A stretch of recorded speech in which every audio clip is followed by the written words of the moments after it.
Meu pastor, eu não poderia começar a falar sem agradecer, primeiramente, a todos os irmãos da Sala 57.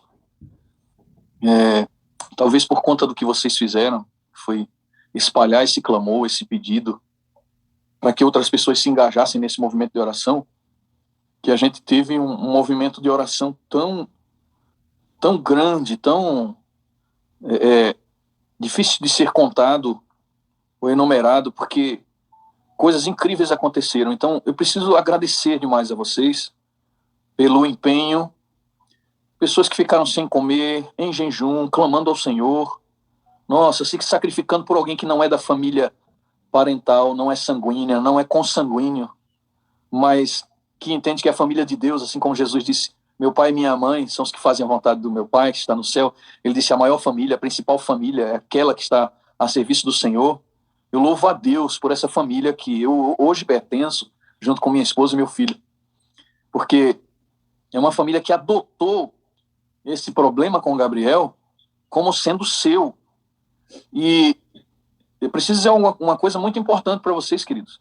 Isso foi tão intenso, foi tão grande, que nós tivemos pessoas de várias religiões se unindo a esse movimento para fazer com que Deus movesse a sua mão na direção do Gabriel e o abençoasse com a cura, porque aqui na nossa cidade, a paróquia católica aqui tem um padre que lidera, e o padre aqui da igreja reunia os jovens e os membros da igreja que trabalhavam junto com ele para orar pelo Gabriel. Nossos irmãos batistas, nossos irmãos presbiterianos, algumas pessoas católicas, mensagens que eu recebi de pessoas dizendo assim, não conheço vocês, não conheço o Gabriel, mas estou vendo um movimento tão grande em torno da salvação desse jovem, que eu estou empenhada em oração, jejuando, orando várias vezes durante o dia, para que vocês tenham o filho de vocês de volta em casa. E essas mensagens iam me tocando profundamente, eu dizia, meu Deus, como isso é possível? Tenho pessoas que estão com a família praticamente toda internada, algumas pessoas entubadas, e mesmo na condição que estavam, também intercediam pelo Gabriel. Então, meu Deus, louvado seja o nome do Senhor, porque uma chama foi acesa. E a gente sabe que as promessas de derramamento do Espírito Santo estão diretamente ligadas a essa questão. A serva do Senhor diz que quando a sua igreja, a igreja de Deus, estiver plenamente refletindo o caráter de Cristo, amando uns aos outros, se importando com o outro, Deus, o Senhor Jesus, virá para reclamá-los como seus. Então, eu não tenho nenhuma dúvida de que há um mover do Espírito atuando através do sofrimento alheio, fora das nossas casas, para nos unir, queridos. Eu tenho certeza disso. Nos unir em torno de quê? Em torno da oração. Quando eu vi todo esse movimento de pessoas de outras denominações orando e clamando ao Senhor pelo Gabriel, eu comecei a pensar, meu Deus, a gente precisa orar um pouquinho diferente. Ao invés de orar para que o Gabriel seja curado, precisamos orar para que o Espírito Santo venha sobre ele e sobre todos os outros enfermos. Porque se a gente assim fizer, a gente vai estar alcançando pessoas de todas as denominações, de todas as igrejas, todos serão abençoados. E talvez esse movimento de oração seja o que una e que revele essa igreja invisível. A gente sabe que tem uma igreja invisível, uma igreja que Deus levantou em todos os lugares. Podemos ter parte do que nós chamamos de verdade. Nós somos depositários da verdade, alguns nos chamam assim. Mas temos um grupo de pessoas espalhado no mundo todo, que é um grupo que compõe essa igreja invisível, homens e mulheres de Deus, que estão prontos em toda parte, imbuídos de interceder e salvar as pessoas que estão ao seu redor, que se importam com as pessoas. O amor de Deus está sendo revelado. E eu louvo a Deus pelo comprometimento de vocês, pelo comprometimento das pessoas que aqui estão na sala, que não partilham da mesma denominação que a gente, mas que se empenharam e oraram, clamaram ao Senhor para que o milagre acontecesse. E o milagre aconteceu. Vocês sabem que nós passamos por aquela primeira prova com o nosso Esdras. E eu vou usar um exemplo aqui, talvez isso até ajude a gente, para a gente ter um pouco de cuidado com o que a gente fala quando a gente quer ajudar, né? Porque eu recebi uma mensagem de alguém que disse assim, pastor, dessa vez o diabo não vai vencer, Gabriel vai ser curado. E a intenção do coração dessa pessoa, muito nobre, uma pessoa que nos ama, que a gente tem profundo amor por ela também. Mas ela falou dessa forma e eu não aceitei essas palavras. Porque eu pensei, o diabo não venceu quando Esdras dormiu. Muito pelo contrário. O Senhor Jesus venceu.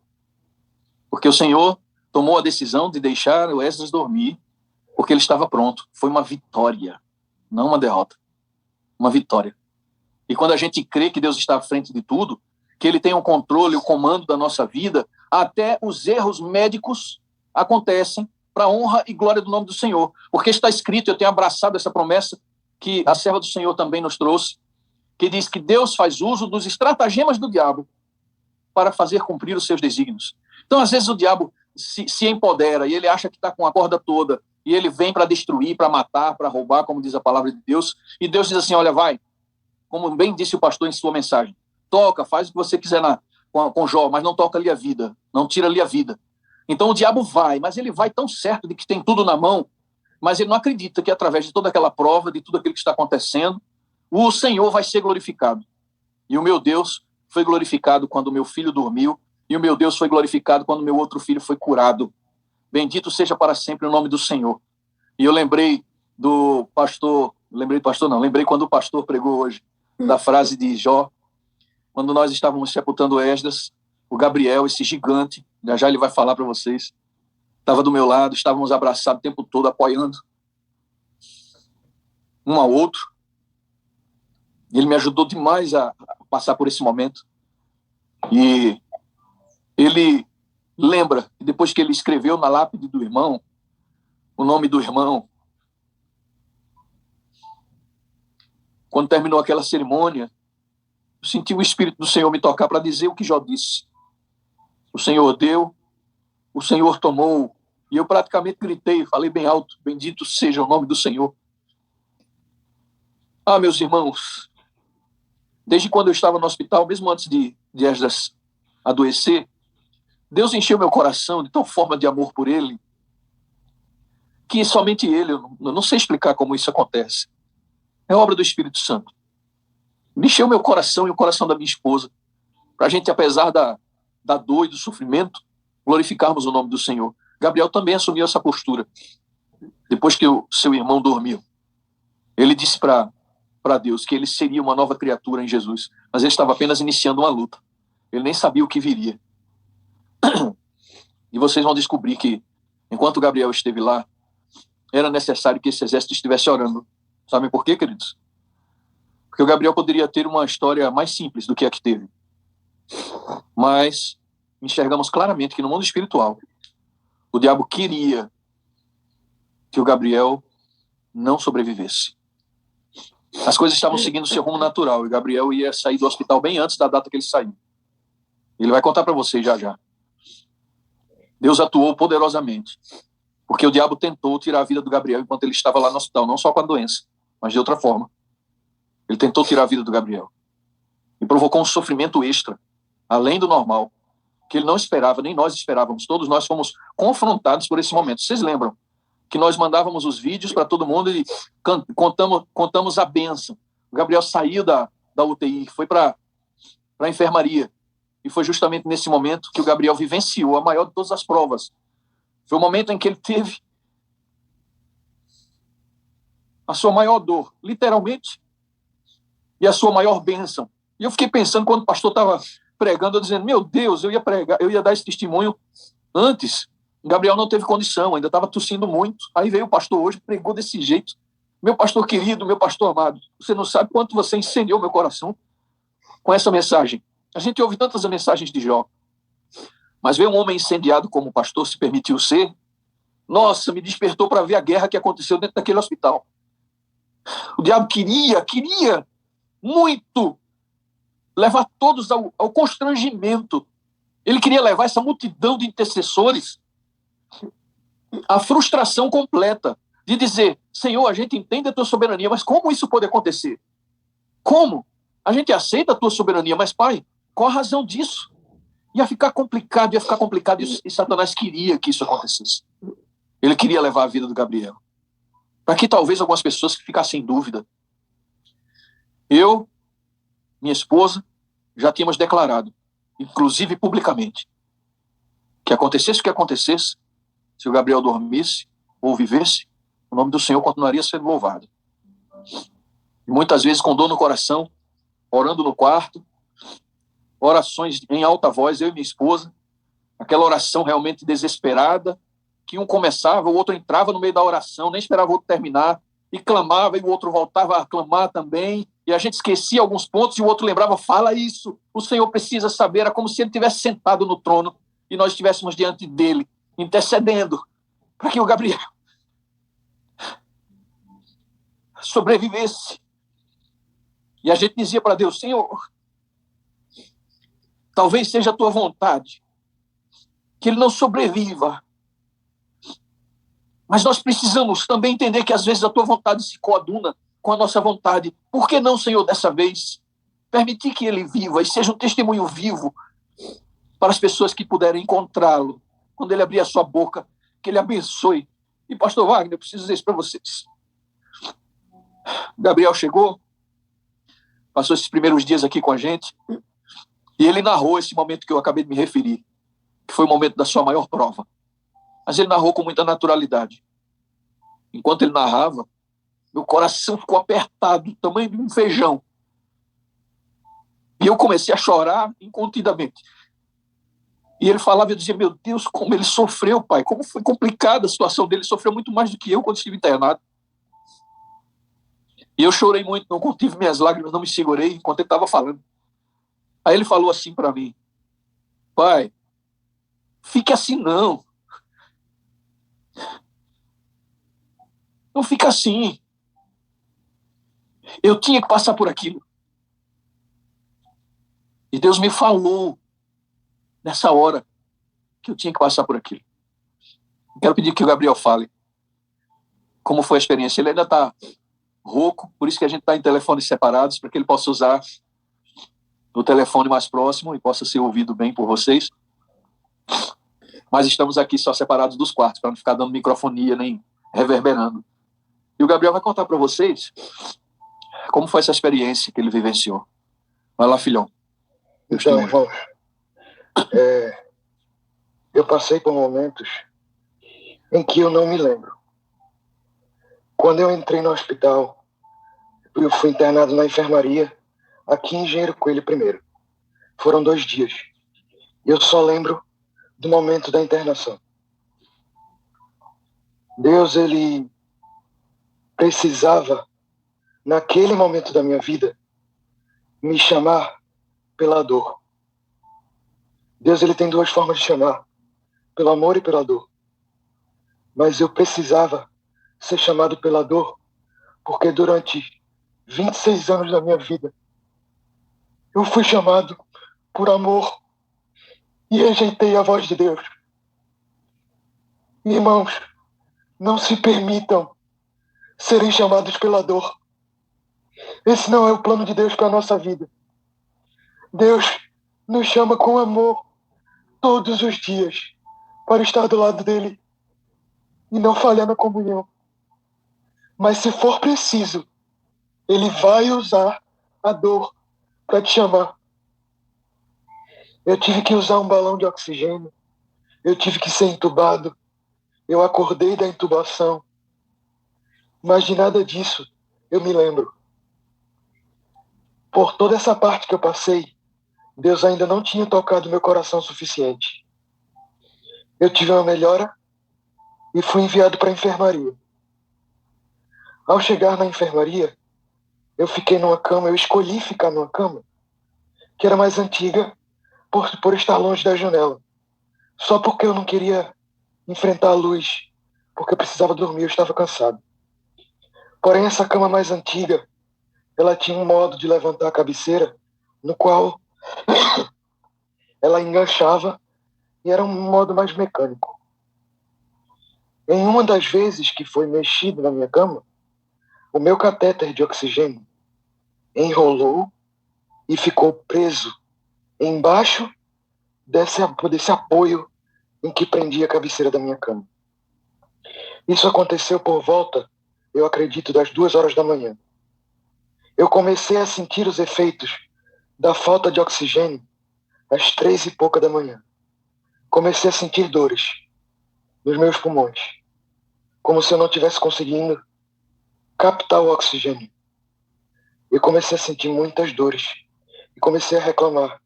Eles me deram dipirona uma vez, 2 vezes, 3 vezes, e não foi necessário, não foi suficiente para passar a minha dor.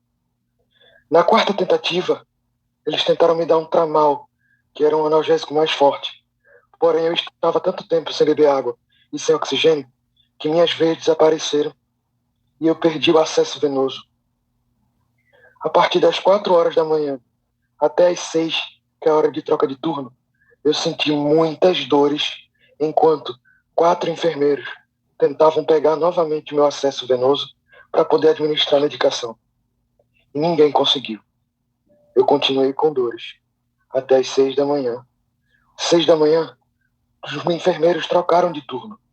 E essa troca de turno é sempre demorada porque eles têm que passar todo um relatório de todos os pacientes que estão no quarto para que o próximo enfermeiro saiba de tudo.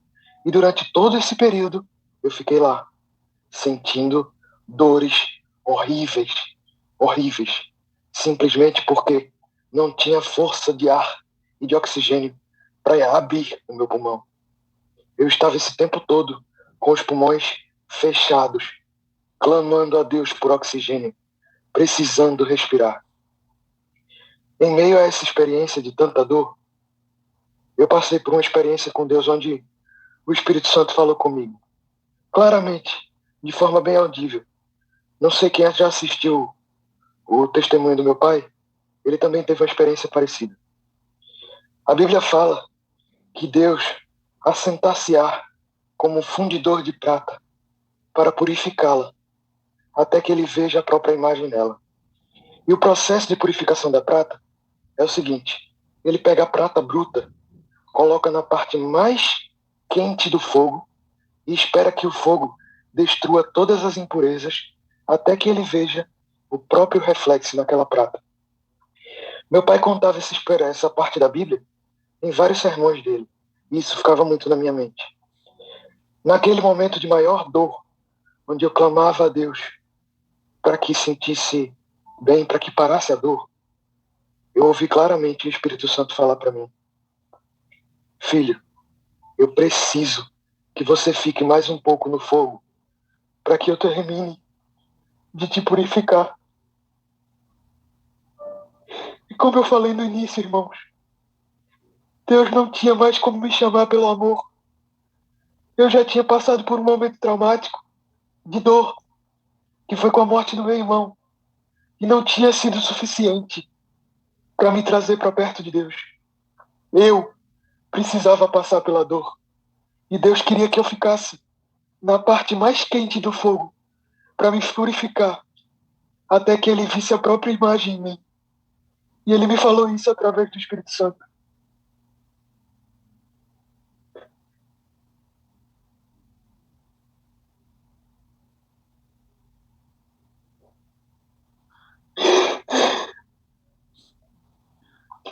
Irmãos, hoje eu posso dizer: olhem para o meu rosto, porque eu reflito a imagem de Deus.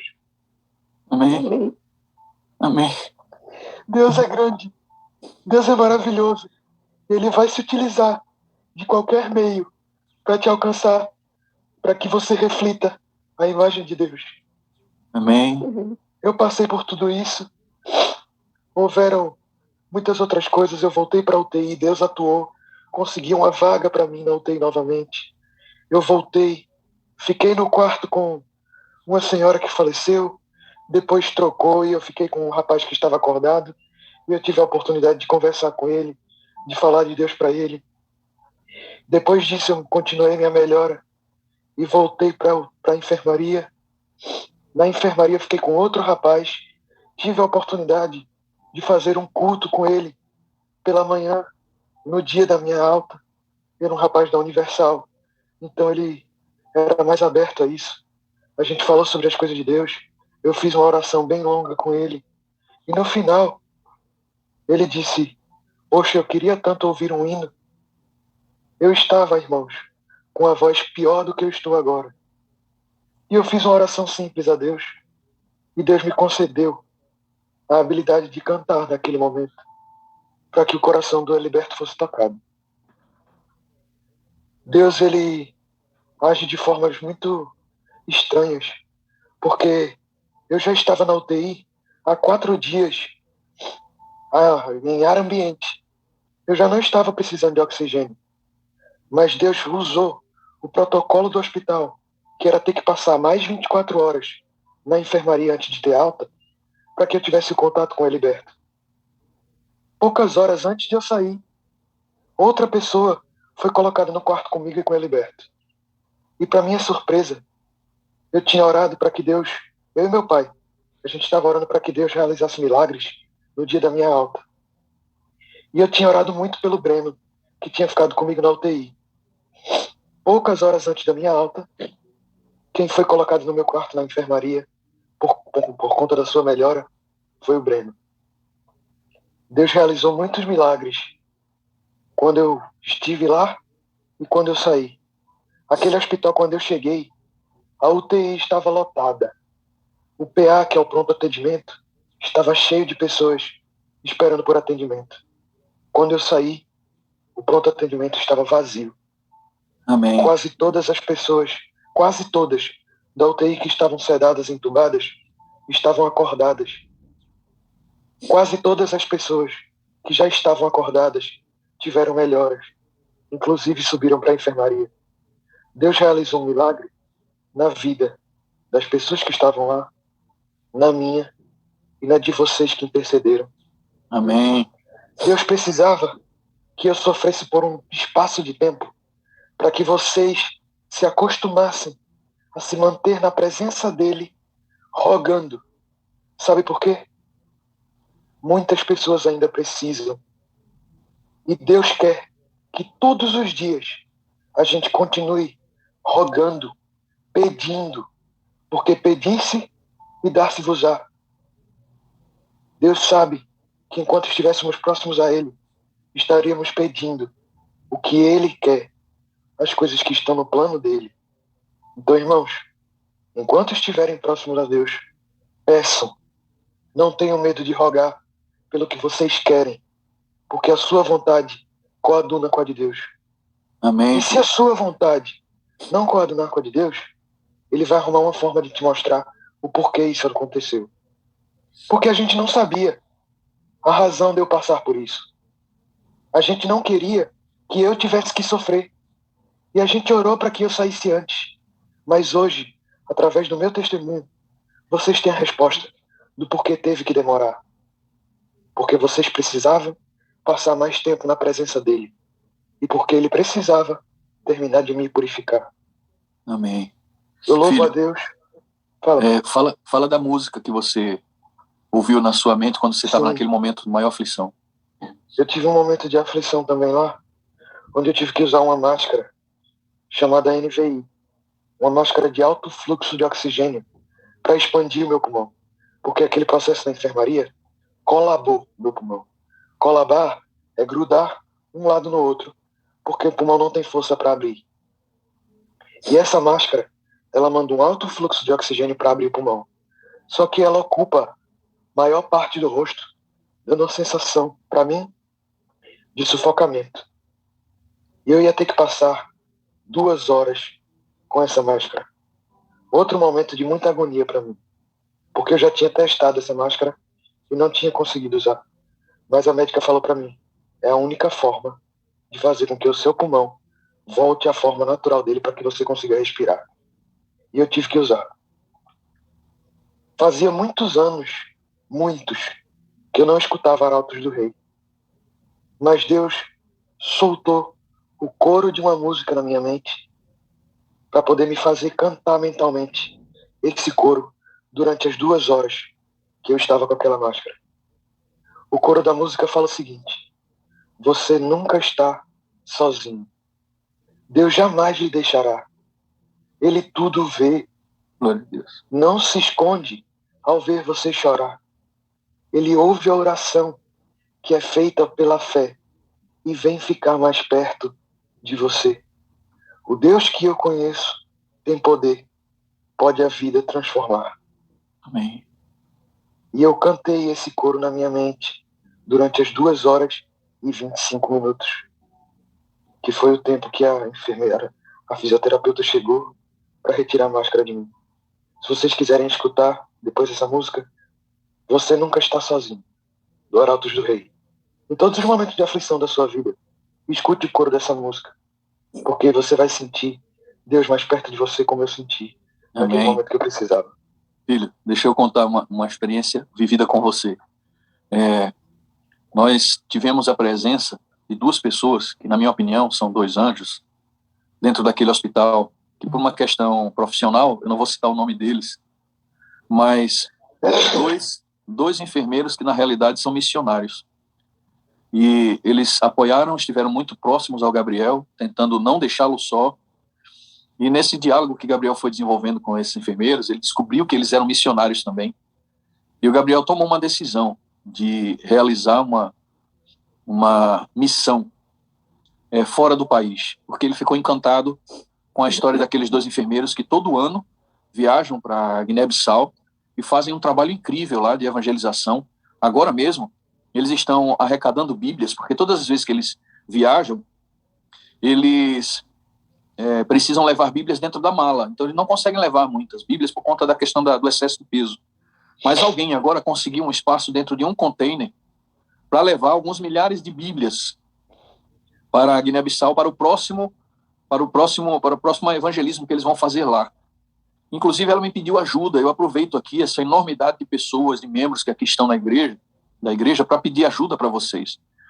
Tanto eu quero fazer esse pedido para ajudá-los a levar essas Bíblias, como também para ajudar o Gabriel a realizar essa missão. Porque quando nós encontramos o Gabriel, a primeira vez que permitiram visita com o Gabriel contou para a gente dessa experiência com Deus, falou que ele precisa continuar tendo essa experiência muito vívida com Deus, e até a gente se assustou um pouco, a namorada, eu e a mãe, ficamos um pouco assustados, porque ele disse assim, olha, eu vou sair em missão para Guiné-Bissau, e a gente já sabia disso, então eu já tinha planejado ir junto com ele, e a namorada também ia junto com ele, mas aí quando a gente foi ouvir dele que ele ia para essa missão, ele disse assim, pai, o senhor não vai? Olhou para a mãe dele e disse, mãe, a senhora não vai?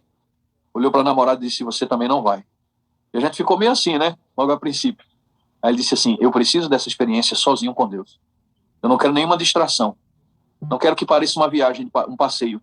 Eu quero uma experiência com Deus. Eu quero viver isso só eu e ele.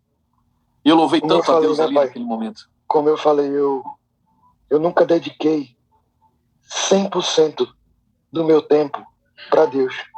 E eu quero que alguma vez na minha vida, principalmente durante essa missão, eu tenha 24 horas do meu dia para dedicar à missão de Deus. E eu não quero que nada me distraia, porque eu sinto que a melhor forma de transbordar gratidão pelo que aconteceu comigo é servindo a Deus 24 horas por dia, pelo menos nessa missão. Glória a Deus. Gabriel, só um pouquinho, pastor. Eu olhando vocês conversarem aqui, eu não vou entrar na tela, vou deixar que vocês fiquem na tela. Gabriel, quando você diz assim, Deus não conseguiria me chamar mais pelo amor, teria que usar a dor para isso. O que você quer dizer para nós com isso, cara? Eu quero dizer que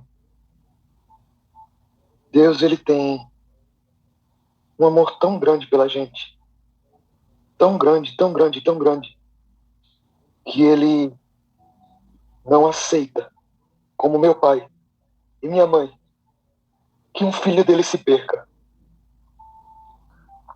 O meu pai a vida inteira e a minha mãe lutam pela salvação dos seus filhos. E Deus é a mesma pessoa, ele é pai. E se ele precisar, ele vai fazer de tudo para que você se salve. De tudo.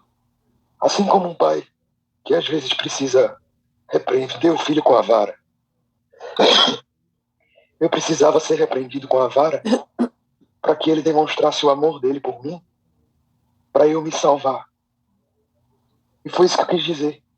Que quando Deus não chama pelo amor, ele precisa me chamar pela dor, para demonstrar o amor dele por mim, de uma forma que eu finalmente entendesse que não dá para viver sem agradecer por esse amor. Você estava distante de Deus, filho? Estava, pastor. Mesmo tendo passado pela dor da morte do meu irmão, que fez me aproximar de Deus, eu acabei me afastando novamente. por incrível que pareça, eu já tinha parado de beber, de fumar, porque eu estava afastado da igreja antes da morte do meu irmão, completamente. Eu bebia, eu fumava, eu não tinha comunhão com Deus. Depois da morte do meu irmão, eu voltei a me aproximar de Deus, mas com o tempo, eu voltei a me afastar de novo. Inclusive, voltei a colocar álcool na minha boca, por incrível que pareça. E Deus olhou para mim e disse: filho, o que mais eu preciso fazer para você entender? Eu te causei uma das maiores dores que você podia sentir. Eu tirei metade de você.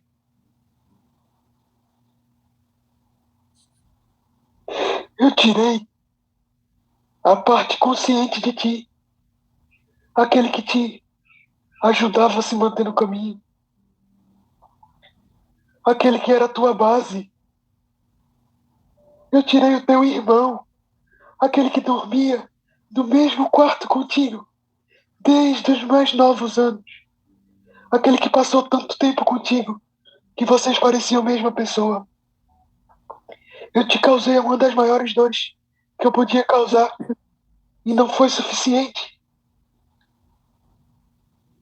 Deus olhou para mim e disse: ainda assim, eu não posso deixar você se perder, porque eu ainda preciso te usar. Você é um instrumento, como eu falei para o meu pai. Nossos corpos são como violões que Deus usa para tocar a música que Ele quer, para tocar o coração de outra pessoa. Nós somos meros instrumentos. Eu tenho o dom de cantar, eu tenho o dom de tocar, e Deus me concede, através do Espírito Santo, o dom de falar. Então Deus não podia deixar que esse instrumento, com tanto potencial para a volta dele, para apressar a volta dele, se perdesse.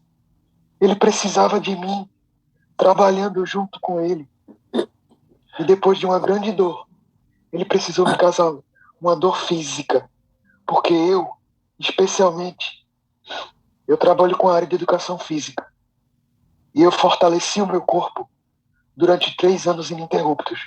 Eu treinei, eu me tornei um cara grande, forte.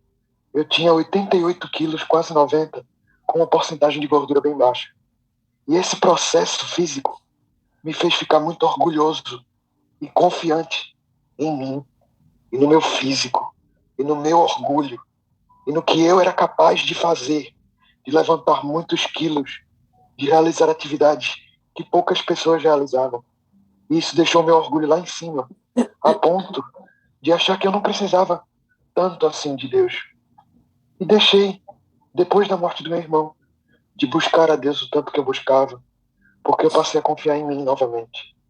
Mas Deus precisava me mostrar que em nenhum momento da minha vida eu posso confiar em mim, independente da força que eu acho que tenho, independente do que eu acho que sou capaz. Em momento nenhum eu posso confiar em mim.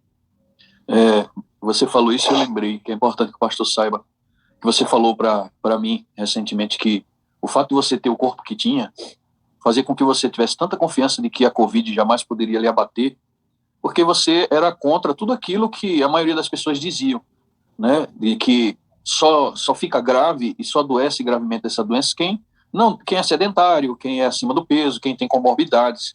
E você tinha muita confiança em si mesmo, porque você era um corpo atlético, você fazia atividade física todos os dias. E aí é bom que você fale isso, porque isso é uma questão até de utilidade pública, né? Para que as pessoas saibam que não é assim, que é Deus que tem o controle sobre a vida da gente. Eu me confiei, inclusive, mais na ciência do que em Deus, porque eu estudei um pouco do que faria com que o Covid se alastrasse. E eu descobri que a atividade física inibia o transporte do Covid dentro do nosso corpo. Então eu fiquei plenamente confiante de que eu não ia pegar Covid, e que se eu pegasse, eu não ia sentir nada, porque eu era um atleta. Eu treinava 6 vezes por semana e tinha um corpo atlético. E para mim, na minha cabeça, eu nem precisava usar máscara direito. Meu pai contemplou essa cena algumas vezes. Eles levam, às vezes, o meu café da manhã na academia, praticamente todo dia, porque eu acordava muito cedo para dar aula. Eu começava a dar aula às 5 da manhã. Então minha mãe fazia o café da manhã e meu pai ia levar para mim, ou ela mesma. E várias vezes eles chegaram na academia e eu estava com a máscara aqui embaixo. Pelo excesso de confiança em mim e nas atividades que eu realizava. Então, pessoal, não negligenciem os cuidados por terem uma vida saudável, por terem uma alimentação boa, por achar que estão com a imunidade boa, por praticarem atividade física. Nada disso vai te proteger. A única coisa que vai te proteger é se manter próximo de Deus, para que Ele não te precise chamar pela dor. Amém. Amém. Eu fico olhando, pastor, essa cena e fico pensando no seguinte: nas movimentações que Deus faz para salvar a nossa vida. Algumas nós compreendemos, outras nós não compreendemos. Outras até aceitamos, outras não. Mas uma coisa eu lhe garanto, querido, você está olhando para o Gabriel, para o pastor Simei, para Roberto. Na minha história é diferente. As características da minha situação, elas são muito diferentes. Mas eu quero lembrar você uma coisa, querido. Deus é o mesmo. Deus do Gabriel, que moveu muitas peças para que ele estivesse aqui falando da sua conversão. E o Gabriel está falando da conversão dele. Deus moveu a dor para isso. Não que Deus tenha causado. Deus permite, ele se utiliza disso para melhorar. Sem dúvida. Agora, a família Gondim. Deus tem um propósito em tudo isso. Há questões que vocês precisam reconhecer, interna e externamente. Individualmente e como grupo familiar. Deus não permitiria que tudo isso estivesse acontecendo na vida de vocês se não houvesse um propósito de lapidar essa família ainda mais. Porque a obra de salvação através da vida de vocês, ela é extensa, é incalculável, né? Na vida de todos vocês, somando os tempos de vida que vocês têm, de ministério que todos vocês têm, o quanto de gente já foi inserida no reino de Deus pela vida de vocês. E aqui na sala isso está tomando uma proporção gigantesca. Deus não colocou essa família aqui por acaso. Vocês estão aqui porque tem servido de instrumento de salvação na dor de vocês. Glória a Deus. Deus está talhando a vida de vocês, a família de vocês ainda mais, à semelhança do Senhor, para que isso se torne ainda mais eficiente. Eu glorifico a Deus, porque Ele trouxe vocês para cá. Vivemos a experiência do testemunho da morte da sua mãe, depois veio do Gabriel, depois do Esdras, agora o Semei passou por tudo isso, o Gabriel passou por tudo isso, e a sala intercedendo e crescendo nesse próprio período, né? Porque Deus está mostrando para a gente que Ele faz, como o Gabriel disse, tudo, sabe o que é tudo para salvar a gente. Ele faz tudo, amigo. Eu queria que você, Gabriel, olhasse para a sua vida e visse Deus agindo em tudo. Se você está distante, se você não reconhece a Deus, se você não tem visto agir na sua vida, Ele age. Porque às vezes a gente fica tão longe e tão autoconfiante que deixa de ver isso. E aí Deus precisa tirar um pouquinho o chão para dizer assim: ei, aqui quem comanda sou eu. E eu quero salvar a sua vida. Gabriel, Simei e Verinha estão aqui para mostrar para a gente que Deus quer salvar a vida da gente. Irmã Roberta, deixa eu chamar aqui Verinha também, eu quero que ela venha para nesse nosso momento final desse testemunho. Cadê? É isso mesmo. Irmã Roberta, eu vi você meio falando, como Deus processou tudo isso em seu coração. Vê seu filho falando para a gente, não mais um cara que está bebendo, que está fumando, que está longe de Deus, mas alguém próximo, que reconheceu que o Senhor é o mais importante na vida dele, com um desejo de fazer missão. E que coisa extraordinária é isso, né? Depois de tanto sofrimento, Roberta, como é que a senhora vê isso? Pastor, eu quero começar falando de quando o Esdras foi, né? Quando o Esdras foi, parece que a gente ficou sem chão. E antes do Gabriel adoecer, ainda era muito difícil entender porque Deus havia permitido tudo aquilo, né? Apesar da gente se submeter, a gente ainda questiona, sofre, e é difícil de lidar com essa dor. Mas quando o Gabriel adoeceu, eu pude entender e aceitar os propósitos de Deus de uma forma, entender Ele agindo para salvar realmente. E eu entendi que o Esdras descansou, que Deus separou ele, e que Deus estava agindo para salvar Gabriel. Foi muito difícil vê-lo sofrer, muito difícil. Clamar pela vida dele era como se a minha alma estivesse saindo dentro de mim. Mas eu louvo a Deus hoje, porque ele salvou meu filho Esdras, fazendo ele descansar, e eu sei que logo, logo nós vamos encontrá-lo, e salvou Gabriel, através de todo esse processo, e trouxe ele. Eu tinha certeza que Deus iria trazê-lo para testemunhar, e para honra e glória do seu nome. Não, Alberto, a senhora percebe uma coisa? Eu estou falando só da aparência, né? Aparentemente, Esdras podia descansar. Sim. Aparentemente, Gabriel não. Uhum. Como Deus é bom, né? A gente vê o amor de Deus em todos os momentos, né? E quantas vezes a gente não pensou, Senhor, por que não foi com a gente, né? Porque não foi eu, não foi o Semei. Ele muitas vezes questionou. Mas o próprio Gabriel falou, mãe, eu tinha que passar por isso. Eu precisava passar por isso. E eu sei que, apesar de todo o sofrimento, Deus realmente nunca nos deixou só. E sempre esteve ao nosso lado de alguma forma, através de uma oração, de algum irmão, a palavra de alguém, dos pequenos detalhes, né? Tem uma música que foi muito presente em nossa vida durante todo esse momento, que é Deus de Detalhes, do pastor Lucas. E nessa música ele fala que ele se preocupa com todos os detalhes, né? E eu sei, desde a hora em que o Gabriel entrou aqui no pronto-socorro, através do cuidado daqui, quando ele chegou lá, usar o único capacete que tinha no hospital antes de ser entubado, não tinha outro, só tinha aquele, só podia ser usado na UTI, e foi usado na enfermaria com ele, e depois na UTI também. Então, a gente foi vendo o cuidado de Deus, né? Ao mesmo tempo que estava essa guerra no mundo espiritual, Deus estava sempre mostrando que ele estava por trás, atuando de alguma maneira, nos momentos mais difíceis. O pastor Semei chegou no hospital e não tinha praticamente ninguém no estacionamento. Uhum. O movimento daquele hospital estava muito pouco em relação aos dias que antecederam. Porque as bênçãos da oração de um povo em massa, orando, crendo, respingou sobre aqueles todos ali. E é assim quando é com os filhos de Deus. A bênção não fica só para a gente, não. Sai arrastando muita gente. Né?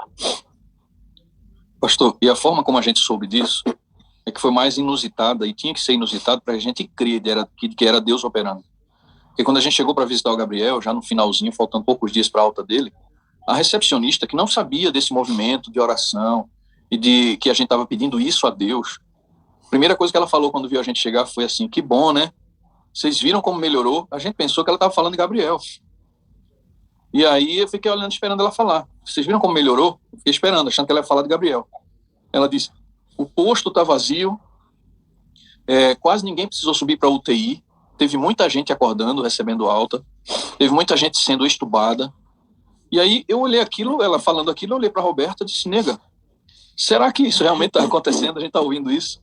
E ela falando, repartindo um pouco do alívio que eles, como funcionários do hospital, estavam sentindo. Mas eu não me senti totalmente satisfeito com aquilo ainda, né? Depois a enfermeira, chefe de enfermagem lá do hospital, que se aproximou muito da gente, no dia da alta do Gabriel, eu conversei com ela. E eu disse assim, o que é que você acha? Até coloquei no vídeo esse depoimento dela. O que é que você acha da atual circunstância do hospital? Porque nesse mesmo dia, pastor, quando a gente saiu, a gente olhou o posto e o posto estava vazio. E eu disse para a Roberta, puxa, a gente não tirou foto, era para tirar foto do posto, que eles chamam de covidário. É a tenda onde eles atendem o pessoal que vai fazer o primeiro atendimento no covidário.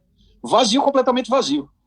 E aí, quando eu conversei com essa enfermeira, eu perguntei para ela o que ela achava da atual situação, né, do hospital. Ela disse, olha, desde quando eu cheguei para trabalhar aqui, a gente nunca vivenciou um momento tão bom, de tantas pessoas tendo alta, poucas pessoas procurando por Covid. Aí ela usou a seguinte expressão, a gente sabe que tem a vacina aí que está atuando, e a baixa de pessoas procurando atendimento é até normal, mas o que é claro de que realmente alguma coisa aconteceu é que os doentes de dentro do hospital começaram a melhorar. Poucas pessoas precisando de UTI e muitas pessoas sendo estubadas e melhorando, saindo da UTI para a enfermaria, como foi o caso do amigo do Gabriel. Então, essas informações todas, eu até disse assim, eu não quero que a igreja se torne presunçosa, porque eu me preocupo muito com a santificação dos nossos propósitos. Ora, se essa bênção viesse, Eu não queria que a gente levantasse a bandeira dizendo o povo de Deus orou e o milagre aconteceu. Não. Eu queria que nós vibrássemos única e exclusivamente pela obra maravilhosa do amor de Deus em abençoando Gabriel, abençoar tantas outras pessoas ao seu redor. E isso foi fato. Isso nós experienciamos. Nós olhamos isso com nossos próprios olhos. Quando a enfermeira disse a calmaria que nós estamos vivendo agora, desde quando eu estou aqui no hospital, jamais vivemos. Isso para mim foi muito forte, pastor. Pastor Simei, deixa eu ministrar o seu coração agora, como pai e o coraçãozinho da mãe, Roberto. Amigo, acho que a primeira vez que eu ouvi a esse respeito, você estava numa situação grave por causa da Covid. E progressivamente eu fiquei sabendo mais sobre a sua experiência, o seu trajeto. Deus está preparando você, Roberta, para viver em um ministério absolutamente poderoso, amigo. Amém. Sabe que é Deus restaurando você, amigo? Glória a Deus. Eu vejo tudo isso como uma restauração. E Deus está movendo em lugares que Ele não moveria se não fosse por tudo isso. Estando num lugar que você pode hoje exercer forte influência para milhares e milhares de pessoas. Amém. Você hoje é um pastor voluntário, mas muito, muito poderoso no Espírito. Glória a Deus. Louvado seja Deus. Restaurado, redimido pelo sangue do Cordeiro ao lado da sua esposa, um filho descansando, é verdade, mas o outro vivo para testemunhar do poder de Deus. Amém. Você é um pastor melhor hoje. Amém. Você é um pastor melhor hoje. E Deus está agindo aí, amado. Eu amo vocês. Eu preciso de você, amigão, para ser feliz. Amém, pastor. Você é a parte visível de Deus e porque você e Roberto existem, eu creio mais em Deus. Amém. Amém, pastor. Cuidado com se deixar usar, viu, cara? Ô, pastor, olha, eu vou fazer menção novamente ao sermão do pastor, porque quando a gente está no fogo, pastor, lá no lugar onde Gabriel falou, na parte mais quente da fornalha, o diabo entra nessa guerra para desestruturar você. Quando eu estava no meu quarto orando junto com o Roberto, muitas vezes era como se o diabo estivesse gritando: você já abandonou os caminhos do Senhor um período da sua vida? Agora você está pagando. E parecia que o diabo queria que eu acreditasse nisso. Ouvi o pastor falar que mesmo pessoas um dia arrependidas, servas de Deus, que se prontificam a estar diante da sua presença, também sofrem e padecem como o próprio Jó padeceu. Gabriel falou: Deus nos chama pelo amor e chamou ele a vida inteira, ele não deu ouvido, Deus usou a dor, continuou sendo o amor, porque precisa ser muito amoroso para tocar e ferir tanto o filho a fim de fazer com que ele tenha a sua atenção voltada para ele. É preciso muito amor. Então, Deus fez isso com Gabriel através da dor. Mas o que eu quero dizer, com base no que nós aprendemos hoje no sermão do pastor, é que mesmo Jó, elogiado pelo seu pai maior, meu servo Jó, homem temente a Deus que se desvia do mal, está provado pela sua própria história que até Jó, homem temente a Deus que se desviava do mal, ainda precisava crescer em intimidade com Deus, ao ponto dele mesmo dizer: eu o conhecia em parte, só de ouvir falar, mas agora os meus olhos o veem. Então, meu querido irmão, minha querida irmã, meu querido pastor, que eu tanto amo, que eu já declarei aqui, toda vez que eu falo do amor que eu sinto pelo Senhor, eu me emociono. Porque Deus te usou com mão firme e poderosa para me colocar novamente nesse ministério. Você sabe disso.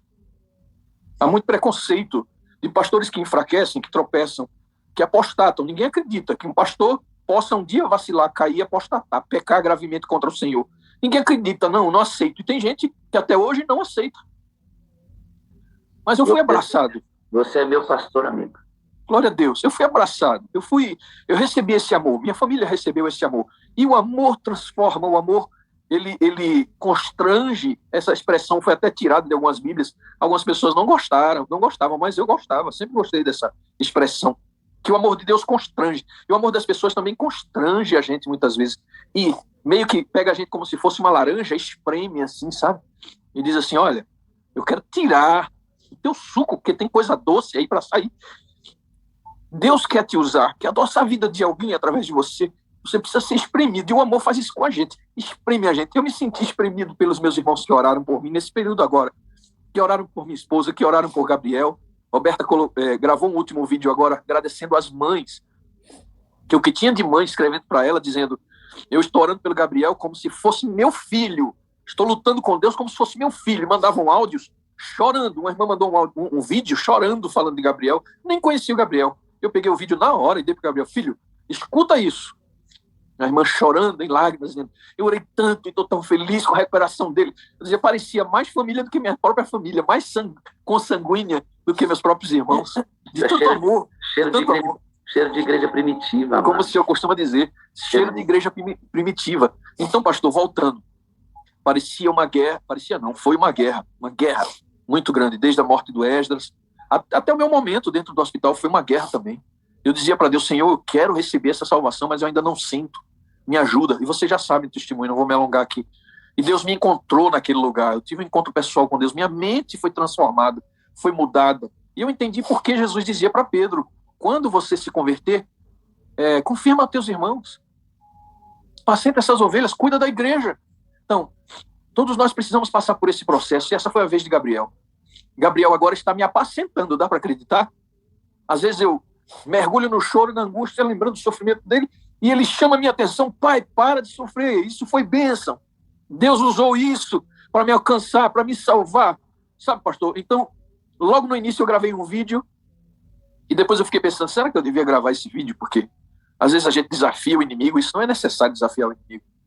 Mas eu disse lá, que talvez o inimigo quisesse destruir a minha fé e levar embora de mim a certeza de que Deus me ama e que está cuidando de mim, mas que eu não iria abrir mão do amor que tenho por Deus. Eu já vivi longe dele, já agredi muito ao Senhor com meus pecados, já o fiz sofrer demais, e hoje no meu coração, o que eu sinto no meu coração é o desejo, Gabriel ontem falou comigo sobre isso, Pai, Deus precisa transformar o coração da gente de forma que a gente sinta prazer em obedecer, que a gente queira obedecer, que a gente ame obedecer. Porque que graça tem a gente ficar se esforçando para fazer uma coisa, enquanto Deus diz, misericórdia, não quero sacrifício, estou cansado dessas assembleias solenes, cansado desses sábados de vocês, quem só requereu que vocês pisassem nos meus atos, como está escrito em Isaías, não precisa vir na minha presença com o coração como vocês estão, porque esse povo me honra com os lábios, mas o seu coração está longe de mim, eu não quero mais esse tipo de adoração. Então louva a Deus, pastor, louva a Deus pela dor, da perda do Esdras, porque Deus me mostrou que era a hora dele, louva a Deus pela cura do Gabriel, louva a Deus pela minha doença, louva a Deus pelas terríveis momentos que eu vivi da minha vida enquanto estive longe dele. Por que louva a Deus? Eu sempre questionava a Deus, Senhor, eu cresci no Evangelho, nasci no Evangelho, por que o Senhor me permitiu me afastar de ti dessa forma? Eu não aceito, Pai, eu vivi, eu me conservei como jovem dentro da igreja, era leitor do Espírito de Profecia, lia a Bíblia como poucos jovens liam, amava ler a Bíblia, e ainda assim me desviei do Senhor, Senhor, porque o Senhor permitiu? Não aceito, e eu não aceitava, pastor, não aceitava. Um dia Deus me deixou assim, por conta dos meus próprios erros, enfraquecer-me, porque fui me afastando dele, da minha comunhão pessoal, que hoje Gabriel fala tão fortemente, e eu queria que ele entendesse isso, e hoje ele me dá aula, né? Ele está falando para todo mundo, você não pode deixar um dia de buscar o Senhor. E a bênção maravilhosa sobre a sala, que sempre a gente termina falando sobre a sala, ele não poderia deixar de falar nesse testemunho, é que o Gabriel, sem que eu pedisse que ele fizesse isso, desde quando ele chegou do hospital, todos os dias ele entra na sala 57, ele acorda às 4h pouca da manhã, e ele acessa a sala, e ele mesmo vai, e às vezes eu nem fico sabendo, e às vezes comentando com ele diz assim, não, eu vi, pai, esse sermão hoje, eu ouvi, eu assisti. Então, assim, o resumo dessa minha fala é,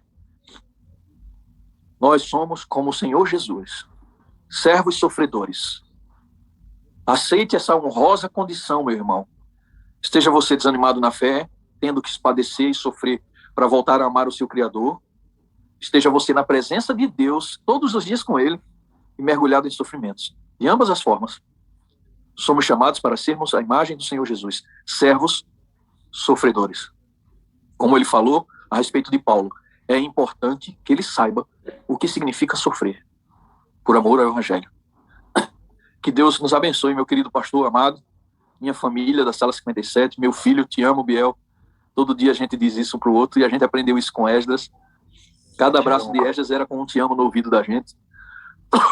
E a gente seguiu com isso. E é maravilhoso. Louvo a Deus por tudo, pastor. E pela sua vida também. A gente ficaria aqui a manhã inteira, né, irmão? Um conteúdo desse, uma experiência dessa, é pra gente fazer vigília mesmo. Gabriel, eu queria que você dissesse aí as últimas palavras para as pessoas que estão aqui, que vão nos ouvir depois. E gostaria que você fizesse uma oração encerrando esse momento tão especial que estamos vendo agora. Pode ser, querido? Pode ser sim, pastor. Para finalizar, em resumo, não há outra forma de descrever essa experiência senão o amor de Deus pelos seus filhos e o quanto Ele deseja a nossa salvação. É simples, é só lembrar o que Ele fez. Ele abriu mão de tudo, deixou de ter a sua forma divina para morrer em nosso lugar, para poder nos salvar. Se Ele foi capaz de abrir mão de tudo para te salvar, você acha que Ele não vai ser capaz de permitir um pouquinho de fogo para que Ele complete essa obra e você seja salvo? Se você está na fornalha, se você está no fogo, como tia Verinha falou, honre a Deus, ore, glorifique, porque Ele quer ver a imagem dele em você. E a única forma é tirando as tuas impurezas. Amém. Resista, persista e não desista. Amém. Oremos. Ore, amado. Querido Deus maravilhoso Pai, que teu nome seja exaltado, glorificado, porque tu és o maior e único Deus que existe para nós. O teu nome é capaz de ressuscitar mortos, é capaz de salvar vidas e é capaz de curar doentes.